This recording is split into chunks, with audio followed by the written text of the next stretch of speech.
The battle had concluded on the third evening, yet the rain showed no sign of stopping. The relentless downpour felt more like lashes against Ronan's skin than mere water droplets. Struggling to catch his breath, Ronan lifted his head. The once chaotic battlefield now lay silent, with only the sound of rain permeating the air. As his gaze widened, the landscape before him resembled a scene plucked from the depths of hell. The wasteland stretched to the horizon, its terrain mostly covered in a charred, reddish hue, reminiscent of blood mixed with mud. Upon the sticky ground lay scattered fragments that had once composed humans. Puddles dotted the landscape, carrying the floating corpses of those who had been blown apart. Apart from Ronan, there was no sign of any living beings in motion. As he wiped his blade against his clothing, a voice echoed from behind. To think there was such a strong human. Amazing. Despite the fierce downpour, the voice rang out clear.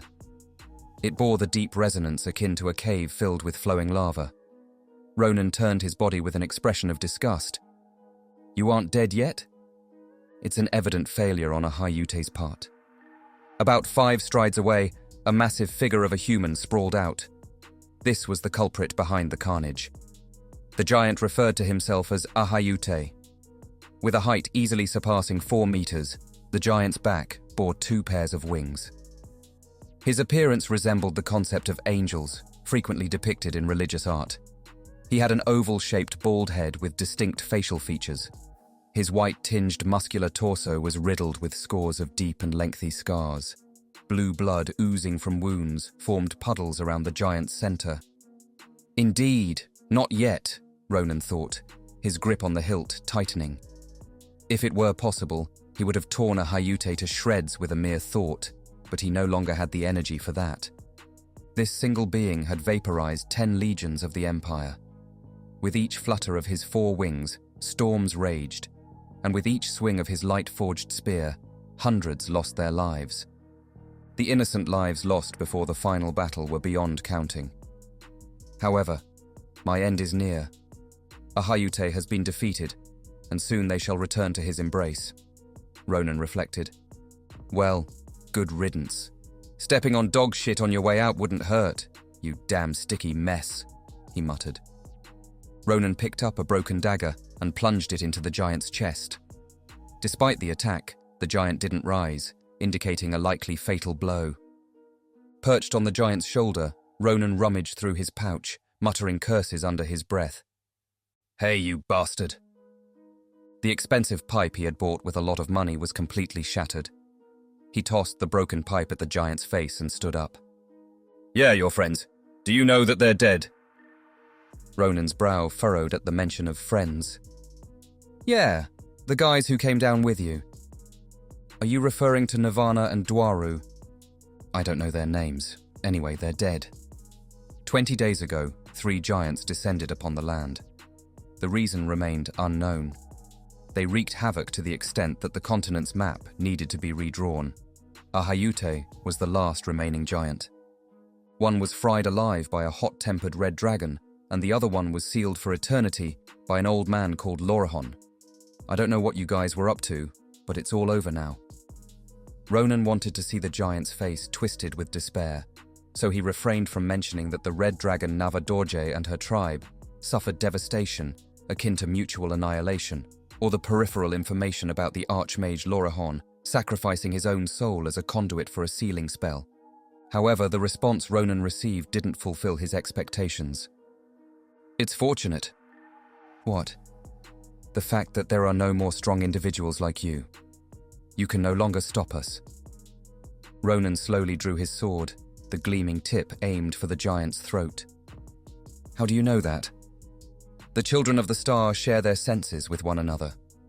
Seriously, what a damn annoying one to the end. What do you mean there are no strong ones left? I'm still here. Ronan didn't bother adding those words. He knew that if he were to fight this monstrosity again, he could settle the matter within a day. However, a Hayute knew everything. I know that your time is nearing its end. Huh. Strong one. Don't conceal the truth with shallow tricks, a Hayute remarked. The sword trembled slightly, but Ronan showed no sign of it.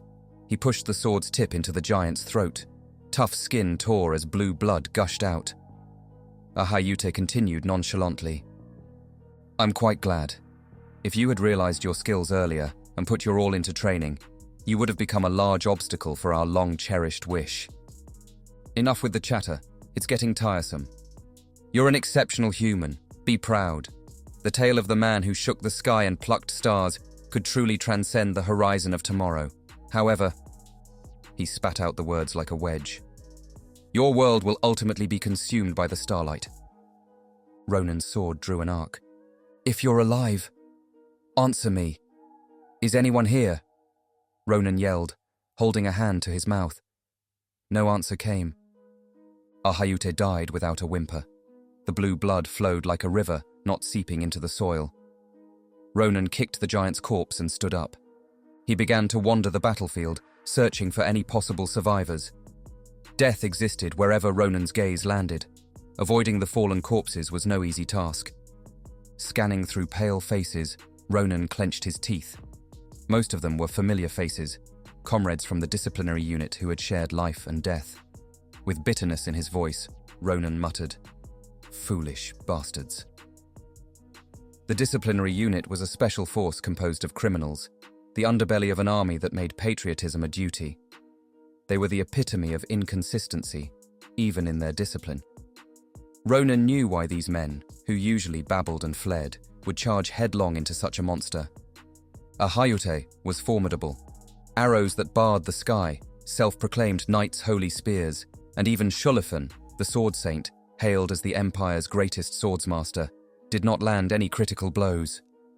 Only Ronan's blade could sever the giant's flesh and draw blood from it. Even the swords of the disciplinary unit, which were unable to perceive mana, let alone use aura, were oddly effective against the giant. Nobody, not even Ronan, could figure out why.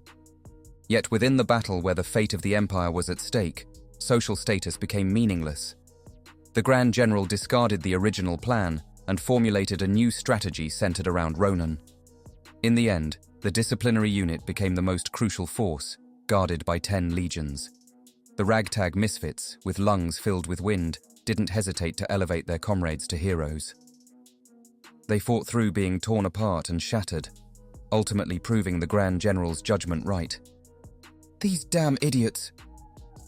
Ronan opened his eyes wide and gently closed the eyes of his fallen comrades, one by one. Their eyelids, hardened like the bark of an old tree, were tough and rigid. How many times had he repeated this task? Suddenly, Ronan felt a faint, dizzy spell rising from his solar plexus. The ground he had been lying on abruptly struck his cheek. His vision spun as if he had been drinking. Ronan grumbled as he fell over. His body wouldn't move. Even though rain whip-like raindrops were lashing at the side of his face, not pinned to the ground, he felt nothing. Ahayute's words about the remaining time echoed in his mind. He knew as well. His worn-out body had reached its limit a long time ago. This phenomenon was a sort of declaration of what his body could no longer do. It was saying it wouldn't play along with the likes of him anymore. An unexpected cough burst out, accompanied by crimson blood. Amid extreme tension, the senses that had been numbed slowly began to return to Ronan. Leading the charge was agony. If he was going to die anyway, he wanted to die looking at the sky. Ronan exerted all his strength to flip his body over. The sky appeared, crisscrossed like a diaper. Neither the sun nor the moon nor stars were visible. Only occasional flashes of bluish lightning flickered through the growling clouds. Feeling even more agitated, Ronan closed his eyes. Now he just wanted to die quickly. The days he had lived seemed to float and sway in the darkness. It's truly fortunate for us. You wasted your talents in obscurity. Once again, those bold words brushed through Ronan's mind. They were infuriating, but true. Most of his memories flowed like a stream of wasted moments or scenes where he wasted time like a fool. Ronan himself had squandered the shining talents, no one else. Should I have attended the academy too? Understanding his talent came quickly. Exceptional ability wasn't something that could be hidden like poverty or a cough. His only family, his sister, had earnestly wished for him to receive proper education. She raised him with love and care, saying he could undoubtedly become a great person. Ronan disliked that and left home. It was bothersome. For the next 3 years, he wandered the continent like a stray dog. As with most crimes, Ronan also ended up in the punitive unit for a moment of anger. More accurately, he turned himself in. The military life turned out to be surprisingly tolerable. In a unit that granted discharge after surviving 3 years, Ronan remained for 7. They provided food and shelter as long as he wielded a blade. He had no compelling reason to leave. Though various offers for recruitment came his way, he rejected them all. And this was the result. The Giants' invasion took everything away.